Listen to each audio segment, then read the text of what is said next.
So today I just wanted to cover putting soil in a garden bed and getting it to field capacity.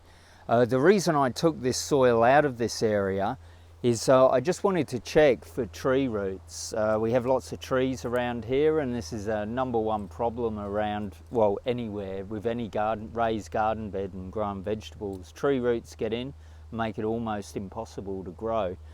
So I'm sort of okay with the amount of roots in here. I'm just going to carry on growing for the rest of summer. I might get some cucumbers and zucchinis in this area. So I'm going to put some new soil in, and I'll show you how to get it to field capacity.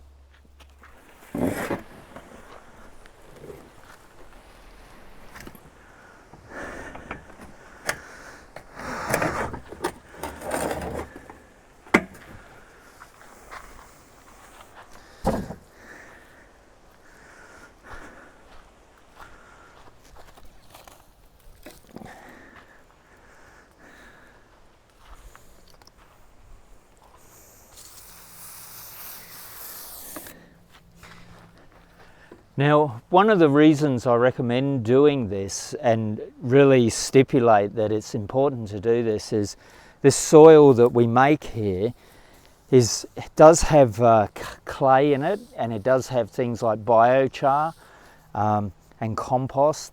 So it has a huge can hold a hell of a lot of water. So it's really important to get it at field capacity. So even though I've put in this top part, now I'll soak it again.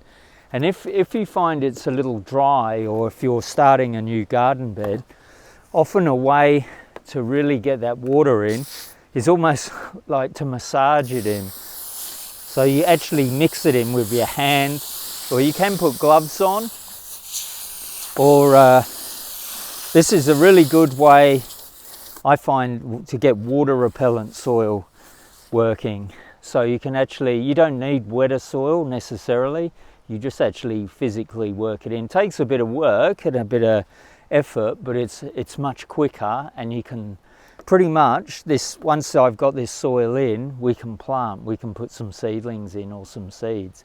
As long as it's saturated, it's ready to go.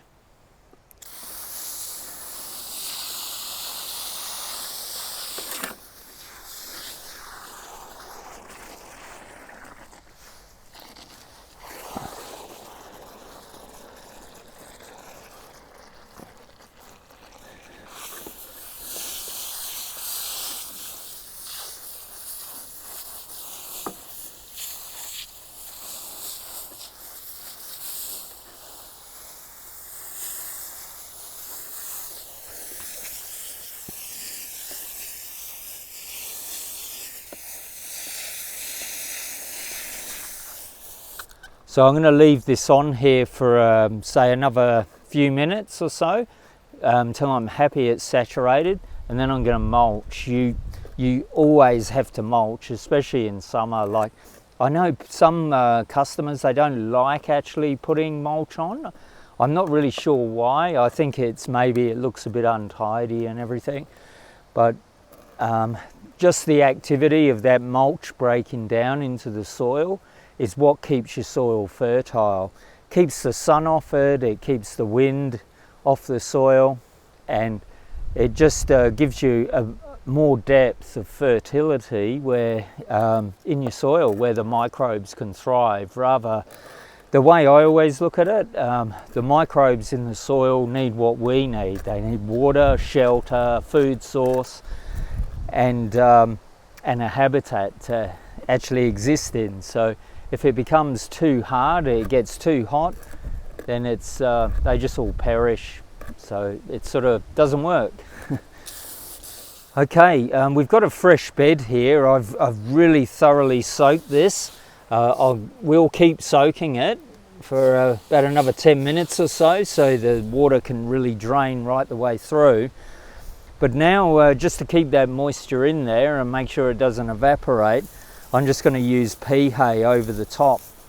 I find pea hay works pretty well. You can use any of the straws, lupin, sugar cane, just wheat straw even. I kind of like pea hay. It sort of breaks down nicely, it's quite soft and builds the soil. Because it's a legume, it has a bit of nitrogen in there as well in its makeup. You don't need to put a lot down. If you're on a bit of a budget, you can put it fairly thinly and it still has an effect. But if you can put it deeper, it's much better.